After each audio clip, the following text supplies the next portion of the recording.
All right, so now to everybody's favorite part, the close. So as we find out what the real problems are and we're able to bridge the gap to the solution they're looking for, we now position ourselves as the solution because that's what we're speaking to them for in the first place is we are the solution, right? We're going to buy that house because it'll solve this or this and it'll get to that next step. So we want to reemphasize some of the things that they spoke about during our call. So we may just bring that back into the conversation and just tell them, based on what you've shared with me so far, you said this was affecting you, and this is problem, right? And this is where we come in. We're able to offer an amount of money that works for us as an investment to buy this property, but only if it works for you. And I like to put that out there too to let them know because you don't want to. This is what you don't want to do in this step. You don't want to then become the salesperson again. We've spent all this time and energy becoming that trustworthy source, becoming their friend in some cases, and building that rapport and the trust and the likability. So the last thing we want to do is convert back to true like pushy sales. So we want to keep that same rhythm going. They know we're going to give them an offer at the end of this call. We know we're going to give them an offer at the end of the call, but do it in a way that it still sounds like the flow of the conversation that's been happening. This is solutions based, right? So based on what you told me, you had this problem, you'd like to get here. We're able to offer this to you to make that happen. So we're going to make our offer in that transition of the call or of the meeting. I say call or meeting because I still like to do in-person meetings. I feel like that's strong. I feel like it's something we're getting away from nowadays. Case in point, we're doing this video series, but I mean, there's a necessary evil to all media and to all technology. But I still lean towards that person to person. I think there's a strength in it. So if you have the opportunity to do so, and you're not doing virtual or in other states, even if it's just once in a while, get out, meet face to face. I think it's healthy for everybody. But I'll get off my soapbox for a second. So we want to take the problem. We know what the solution is. We want to put our offer in there. So we have problem A.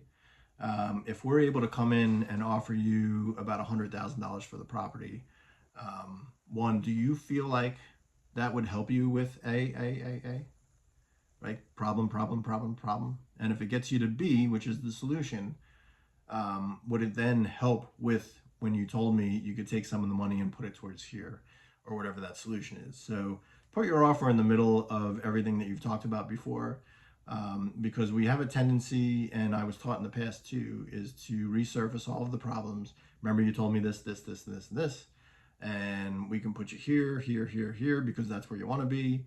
But in order to do that, we would be able to offer this. I feel like it's stronger if you put it in the middle of those two, because we're taking the problem, we're putting your solution in the middle, and allowing them to get to that final part where they want to be in that conversation. And I just feel like that flows better, and I think psychologically it's taken better, and you have less people really stopping the conversation right there and saying, no, absolutely not.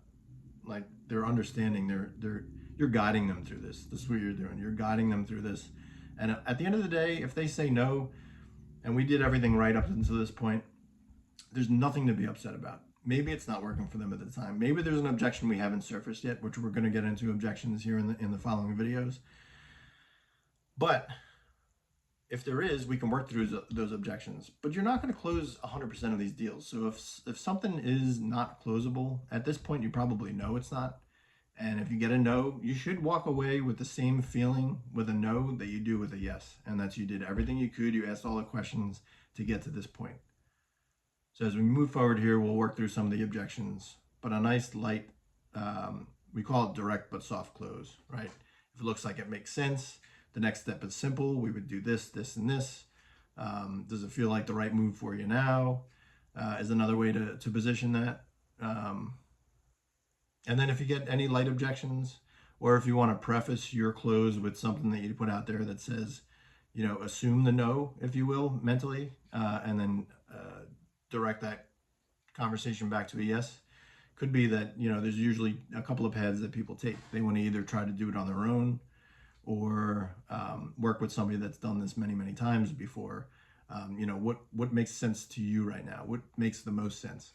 because there's one thing that's going to be in the back of their mind throughout this whole conversation. It doesn't matter how good the rapport was made, the trust being built up, and all that is very important. But at the back of their mind, they're still saying, this person is going to ask for a discount. How big is that discount? So rather than have them think that way the whole time, we have to show the value in what we're providing, because you and I both know that the equation that we analyze properties on is just that. It's a mathematical equation. We need to buy at a certain number so that we're able to do this on our side effectively. And if we can't, then we can't effectively help more people moving forward. So our number is our number, where that's just logic based, mathematically based. In their case, it's emotionally based. A lot of it is relationship based. In some cases, there's multiple people involved. And so we have to realize that there's a disconnect there that we have to connect before everybody is comfortable with the yes. So asking those questions in a softer manner and kind of gauging where they are right now. Some you'll get yes right away. Some you'll have some objections you haven't surfaced. That is fine. We're going to get to that moving forward and see how we can not only solve some of these objections, but maybe prevent them in the first place. So I will see you in the next video.